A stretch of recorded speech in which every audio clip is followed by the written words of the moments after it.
Hello, I'm back with the Magic Treehouse, book number 13, Vacation Under the Volcano. Ooh, we are on chapter 7. The sky is falling. Get comfy. The next thing Jack knew, he was lying on the stone patio. The patio stones were trembling. A rumbling sound came from the ground. Jack raised his head. Annie was on the ground too. "You okay?" said Annie. Jack nodded. Everything was shaking and crashing down around them.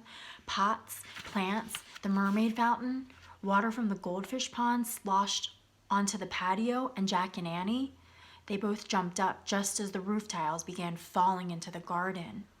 "We better get inside," said Jack. He grabbed his leather bag. Then he and Annie stumbled into the scroll library. Giant cracks split the stone floor as Jack and Annie ran to a window and looked out. Glowing rocks were bursting through the sky above Mount Vesuvius. The whole top of the mountain had blown off. "What's happening?" said Annie. "I'll check," said Jack. He pulled out the Roman book. He read aloud from the section about the volcano. When the volcano erupts, hot melted rock called magma is pushed to the surface of the earth. Once it gets outside the volcano, it's called lava. "Lava! That's like burning mud," said Jack. "It covers everything," said Annie. Jack kept reading. "There is no running lava from Mount Vesuvius. The magma from the volcano cooled so fast that it froze into small grayish white rocks called pumice. A pumice rock is very light and has holes like a sponge." "That doesn't sound too bad," said Annie. "Wait, there's more," said Jack. He read on. A great cloud of pumice, ash, and burning rock shot miles into the air. When it rained down on Pompeii, it completely buried the town. "Oh man," said Jack. "This is a major disaster." "It's getting dark," said Annie. Jack looked out again. A thick black cloud was spreading over the earth like an umbrella. The sun vanished as the sky turned smoky gray. "That must be the cloud of pumice and ash," said Jack. Just then, the ground trembled again. Chunks of plaster from the ceiling fell on the scrolls. "We have to get out of here," said Annie. They ran from the scroll library into the garden. Ash and pumice began to fall. "We have to cover our heads," said Jack. They hurried from the garden into the dining room. "Look, pillows," said Annie. "Let's put them on our heads." They hurried to the couch beside the table and each grabbed a pillow. "Tie it around your head with your belt," said Jack. They both pulled off the belts from around their tunics. Then they tied on the pillows like giant hats. A chunk of ash crashed down near them. "Let's get out of here," said Jack. They stepped over the pieces of fallen roof tiles and ran into the main hall. They pushed open the front door. A blast of heat and dust nearly knocked them over. And when they stepped outside, pumice rained down on their pillow hats. "Run!" cried Annie. They ran from the vacation villa into the dark, burning streets.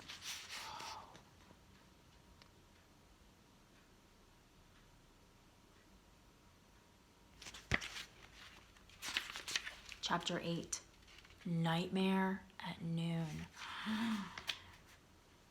In the distance, fire burst from Mount Vesuvius. Burning rocks and fiery ash fell from the sky. The hot, dusty air smelled like rotten eggs as Jack and Annie rushed down the street. In the forum, everyone, shoppers, soldiers, gladiators, fruit sellers, was running in every direction. Stalls collapsed, carts were sliding. Jack froze. He didn't know where to go.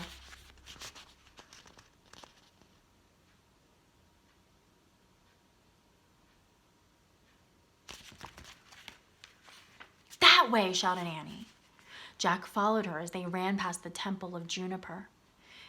Its mighty columns had fallen and its walls were crumbling. They ran past the public baths just as its roof caved in.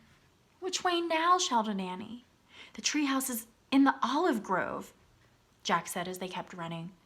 "The olive grove and the bridge are near the street with all those open shops," said Annie. "Remember the bridge?" Jack looked up at the erupting mountain. A red-hot cloud billowed over it. Fires burned on its slopes. "Head in the direction of Mount Vesuvius," he said. "It was behind us as we came into Pompeii." "Right!" cried Annie. So while others ran away from Mount Vesuvius, Jack and Annie ran toward it. On the street with the open shops, baskets and broken jars rolled over the cracked stones. Jack and Annie ran past the bakery and the shoe shop. They ran past the butcher shop and barber shop. All the shops were empty. Their owners had fled. The closer they got to the volcano, the more the ground trembled. The darker and dustier it got. "This is just like my nightmare," cried Annie. Jack choked on the rotten fumes. His eyes watered. "Look! The mountain grove!" shouted Annie. "The treehouse is just over there. Come on!" Jack could hardly see, but he followed Annie.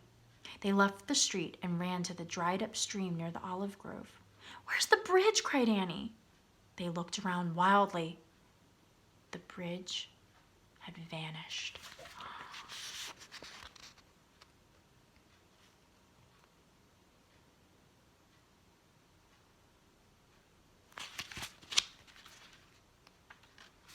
Okay, that was the end of chapter 8. Let me flip through the pages of this book. Yep, we have 2 more chapters to go, which we'll read next. So in our next video, we will finish this book with chapters 9 and 10. Chapter 9 is called Save Us. And then I'll show you the cover of book number 14. Have a great rest. Bye.